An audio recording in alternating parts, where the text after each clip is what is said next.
ଖେଳୁନାହାନ୍ତି Dhoni, ହାରୁଛି CSK, ବ୍ୟାଟିଂରେ fail, ବୋଲିଂରେ fail CSK ଦଳ। ଆଇପିଏଲ୍ 26ରେ ପ୍ରଥମ ଥର ପାଇଁ ମ୍ୟାଚ୍ ଖେଳୁନାହାନ୍ତି ମହେନ୍ଦ୍ର ସିଂ ଧୋନି।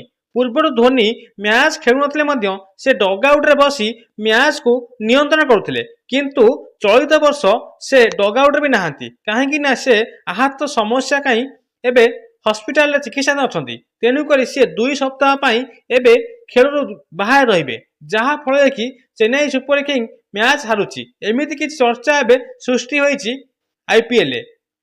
ଦର୍ଶକ ବନ୍ଧୁ, ମାର୍ଚ୍ଚ 30 ତାରିଖରେ ମୁହାଁମୁହିଁ ହୋଇଥିଲେ ଚେନ୍ନାଇ ସୁପର କିଙ୍ଗ ଏବଂ ରାଜସ୍ଥାନ ରୟାଲ।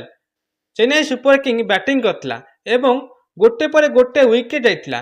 ଯେତେବେଳେ କି 9ମ ୱିକେଟ୍ ଯାଇଥିଲା, ଶେଷ ବେଳକୁ ଆସିଥିଲେ ବ୍ୟାଟିଂ କରିବା ପାଇଁ ଜେମି ଓବଟନ୍। ସେ 36 ବଲ୍ରେ 43 ରନ୍ କରିବାରୁ ଚେନ୍ନାଇ ସୁପର କିଙ୍ଗ 19.4 ବଲ୍ରେ ଏକ ସମ୍ମାନଜନକ ସ୍କୋରରେ ପହଞ୍ଚିଥିଲା 127 ରନ୍।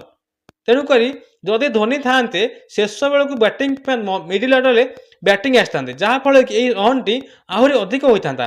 ହୁଏତ 150 ରନ୍ କ୍ରସ୍ କରିଥାନ୍ତା ବୋଲି ଚର୍ଚ୍ଚା ହେଉଛି। ଯେହେତୁ ଧୋନି ନାହାନ୍ତି, ମିଡିଲ୍ ଅର୍ଡର ଭାଙ୍ଗିଗଲା ଏବଂ ରନ୍ 127ରେ ଅଟକିଗଲା।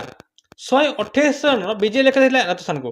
ରାଜସ୍ଥାନ ମଧ୍ୟ ବ୍ୟାଟିଂ କରିଥିଲା, କିନ୍ତୁ ଚେନ୍ନାଇ ସୁପର କିଙ୍ଗରେ ଯେମିତି ବ୍ୟାଟିଂରେ ଫେଲ୍ ହୋଇଥିଲା, ବୋଲିଂରେ ମଧ୍ୟ ଫେଲ୍ ହୋଇଥିଲା। ଚେନ୍ନାଇ ସୁପର କିଙ୍ଗ ଯଦି ଧୋନି ଥାନ୍ତେ, ଏହି 127 ରନ୍ ସ୍କୋରକୁ ମଧ୍ୟ 180, 190 ରନ୍ ଭଳି ଖେଳିଥାନ୍ତେ। କାହିଁକିନା ଧୋନି ହେଉଛନ୍ତି ଏକ ଅଭିଜ୍ଞତା ଖେଳାଳି। ତାଙ୍କୁ କେଉଁ ଜାଗାରେ କେଉଁ ବୋଲରକୁ ଉପଯୋଗ କରିବା, କେଉଁ ବ୍ୟାଟ୍ସମ୍ୟାନଙ୍କ ଆଗରେ କେଉଁ ବୋଲରକୁ ବୋଲିଂ ଦେବା ଏବଂ କେଉଁଠି କାହାକୁ ଫିଲ୍ଡିଂ ରଖିବା, ଧୋନିକୁ ଭଲ ଜଣାଥିଲା। ଯେହେତୁ ଧୋନି ନାହାନ୍ତି, ତେଣୁ ବୋଲିଂରେ ମଧ୍ୟ ଚେନ୍ନାଇ ସୁପର କିଙ୍ଗ ଦୁର୍ବଳତା ପ୍ରକାଶ କଲା, ଯାହାଫଳରେ କି ରାଜସ୍ଥାନ ରୟାଲ 12.1 ବଲ୍ରେ 2 ୱିକେଟ୍ ହରାଇ 128 ରନ୍ କରି 8 ୱିକେଟ୍ରେ ବିଜୟ ହେଲା। ଏବେ ଚର୍ଚ୍ଚା ସୃଷ୍ଟି ହୋଇଛି ଯେ ବ୍ୟାଟିଂରେ ମଧ୍ୟ ଫେଲ୍ ହେଲା, ବୋଲିଂରେ ମଧ୍ୟ ଫେଲ୍ ହେଲା ଚେନ୍ନାଇ ସୁପର କିଙ୍ଗ, ଯାହାଫଳରେ କି ପ୍ରଥମ ମ୍ୟାଚ୍କୁ ପରାସ୍ତ ହୋଇଛି। ଆଜି ପଞ୍ଜାବ ବିରୁଦ୍ଧରେ ଚେନ୍ନାଇ ସୁପର କିଙ୍ଗ ଖେଳ ତା ଦ୍ୱିତୀୟ ମ୍ୟାଚ୍।